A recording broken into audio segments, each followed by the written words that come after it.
Well, US John Kerry will be wrapping up his visit to Beijing today, and he is scheduled to meet with the press before he leaves the country. And no meetings have been set with the Chinese President Xi Jinping so far, but the president has earlier pledged that China will reach a carbon pollution peak by 2030 and achieve net zero emissions by 2060.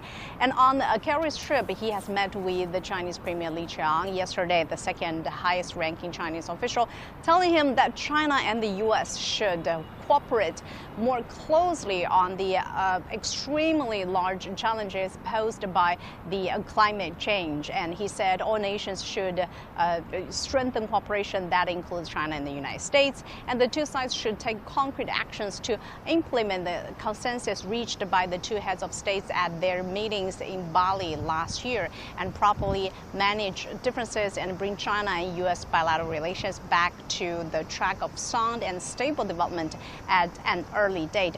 And noting that the global response to climate change is an arduous task, Li called for practicing multilateralism and adherence to the goals and principles set out in the United Nations Framework Convention on Climate Change and the Paris Agreement in 2015.